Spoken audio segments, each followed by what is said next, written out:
કૃપાચાર્ય અને દ્રોણાચાર્યના જન્મની કથા આવી.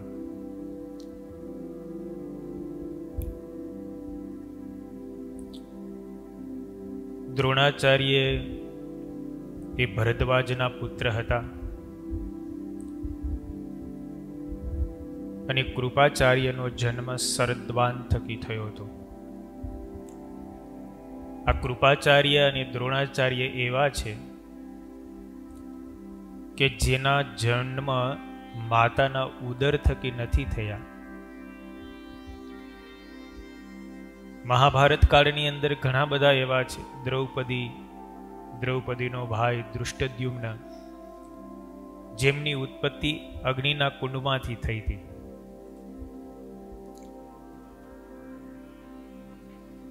અહીંયા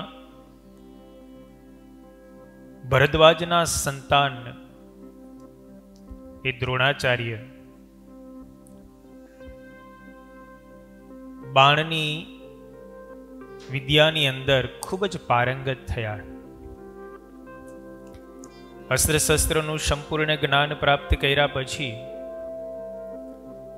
જ્યારે વિદ્યાભ્યાસ કરી રહ્યા હતા એ સમયે એમના એક મિત્ર દ્રુપદ મહારાજ, એ પૃષતના પુત્ર હતા, એમની સાથે એમને મિત્રતા હતી. પૃષત મૃત્યુ પામ્યા, દ્રુપદ મહારાજ થયા, પાંચાલ દેશના એ રાજા થયા. આ બાજુ દ્રોણાચાર્ય એમના લગ્ન કૃપી સાથે થયા અને એમના થકી એક પુત્ર થયા, એ અશ્વત્થામા થયા. અશ્વત્થામા એ ચિરંજીવી માના એક ચિરંજીવી છે. કૃપાચાર્ય પણ ચિરંજીવી છે, એના મામા. એક વખતની ઘટના એવી ઘટી, દ્રોણાચાર્ય જ્યારે જમદગ્નિ ઋષિના પુત્ર પરશુરામજી પાસે ધનુર્વેદનો અભ્યાસ કરી અને પુનઃ જ્યારે પોતાના આશ્રમમાં આવે છે, એમની પાસે વિદ્યા પુષ્કળ છે. અસ્ત્ર વિદ્યા, શસ્ત્ર વિદ્યા, શાસ્ત્રનું જ્ઞાન બધું છે, પણ સંપત્તિ નથી. અને મોટે ભાગે એવું બહુ જોવા મળતું હોય, જેને સરસ્વતી વરેલી હોય ને એની પાસે લક્ષ્મી ન હોય, અને જેને લક્ષ્મી વૈરી હોય એની પાસે સરસ્વતી ન હોય. આ બે દેવીઓને એક સાથે બહુ મળવું કઠણ છે. કોક જ એવા હોય કે જેની પાસે વિદ્વત્તા પણ હોય અને લક્ષ્મી પણ હોય. આવા તો સૌભાગ્ય કોક જ મળે. રાવણ હતો, સુવર્ણની લંકા હતી, અને વેદનો આચાર્ય પણ હતો, બ્રાહ્મણ પણ હતો, પણ એનો પાછો અહંકાર હતો તો પાછો નષ્ટ થયો. એટલે બધી વાતે સાનુકૂળ હોય એવું તો ક્યાંક બને. એટલે જેમાં રૂપ હોય એમાં ગુણ ન હોય, ગુણ હોય એમાં રૂપ ન હોય, એના જેવું છે બધું. એટલે દ્રોણાચાર્ય પાસે વિદ્યા ખૂબ હતી, સંપત્તિ નહોતી.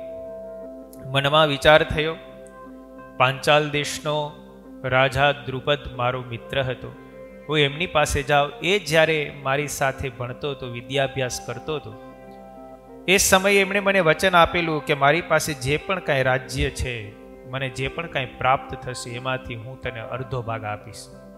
મિત્રતાના નાતે ત્યારે એવી વાત કરી. એટલે પાંચાલ નરેશ ગયા. પાંચાલ નરેશ પાસે જઈને દ્રુપદને વાત કરી કે હું તારો મિત્ર છું. તે મને કહ્યું હતું કે હું તને અડધું રાજ્ય આપીશ. એટલે દ્રુપદ કહે છે તમે કોણ છો, હું તમને ઓળખતો જ નથી. અને રાજાની એક ગરીબ બ્રાહ્મણની સાથે મિત્રતા હોય એવું ક્યારે બને નહીં. અને કદાચ વિદ્યાભ્યાસ સમયે મિત્રતા હોય તો પણ એ સમયની વાત અલગ છે ને અત્યારની વાત અલગ છે. હું રાજા છું, તમે એક ગરીબ બ્રાહ્મણ છો. રાજાને રાજાની સાથે મિત્રતા હોય, રાજાને કોઈ બ્રાહ્મણની સાથે મિત્રતા ના હોય ને એ તો ગરીબ સાથે તો હોય જ નહીં. એમ કહીને એમનો તિરસ્કાર કર્યો. દ્રુપદને થોડુંક લાગી આવ્યું દ્રુપદે મનમાં પ્રતિજ્ઞા કરી કે હવે તો એમના વચનને હું કોઈ પણ રીતે પાછા પાડું અને એમનું અડધું રાજ જ્યાં સુધી ન લાવું ને ત્યાં સુધી હું પાછો એમને મળું નહીં. આવી મનમાં પ્રતિજ્ઞા કરી પણ કોઈને કીધું નહીં. દરરોજ કથા તથા સત્સંગનો લાભ લેવા અમારી ચેનલ દીક્ષાધામ લાઈવને લાઇક, સબસ્ક્રાઇબ અને બીજા હરિભક્તો લાભ લઈ શકે તે માટે શેર કરવાનું ના ચૂકશો. જય સ્વામિનારાયણ.